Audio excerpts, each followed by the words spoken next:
And President William Ruto has ranked his administration as the best performing compared to all previous administrations. The president told Parliament that his fiercest critics can now see the reality of his promises, from housing to universal health coverage and cost of living. Stephen Leto was there.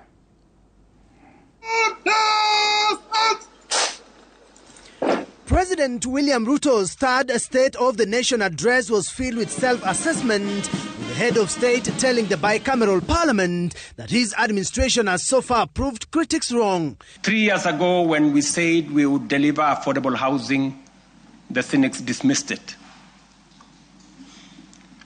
They said it was fantasy. When they realized we were serious, they called it impossible. And when we broke ground across the country, they suggested that these projects would stall. Today, those doubts have given way to a very different question from Kenyans everywhere. How do I own one of these units? The president says the country's economy was sinking amid suffocating debt, with his economic intervention getting it back on track. President Ruto says his government restored fiscal discipline, eliminated wasteful subsidies, and rationalized public expenditure. Inflation, which stood at 9.6% in 2002, in 2022, has steadily declined to 4.6% as of last month. He further told Parliament that the cost of living is no longer a concern thanks to the fertilizer subsidy to farmers. National maize harvests have risen from 44 million bags in 2022 to 67 million bags in 2024. The Social Health Authority, SHA, has also been listed as the Kenya Kwanza's administration big wins 3 years on, with the head of state noting that the country is sliding into a universal health coverage. 27 million Kenyans are now registered in SHA, more than triple the number ever reached by the former NHIF.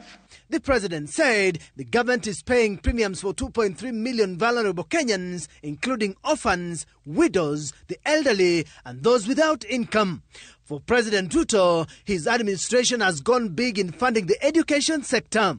We then tackled the teacher crisis head-on. We have hired, as you all know, 76,000 teachers, with 24,000 more to be brought in by January next year.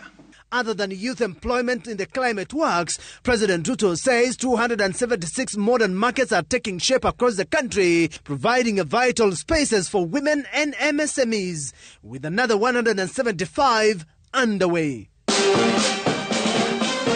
President William Ruto, in his address to the bicameral parliament, has told off his critics, saying that his development record speaks for itself, promising Kenyans that the following year he will turn the country into a construction site. Stephen Leto, Citizen TV, Parliament Buildings, Nairobi.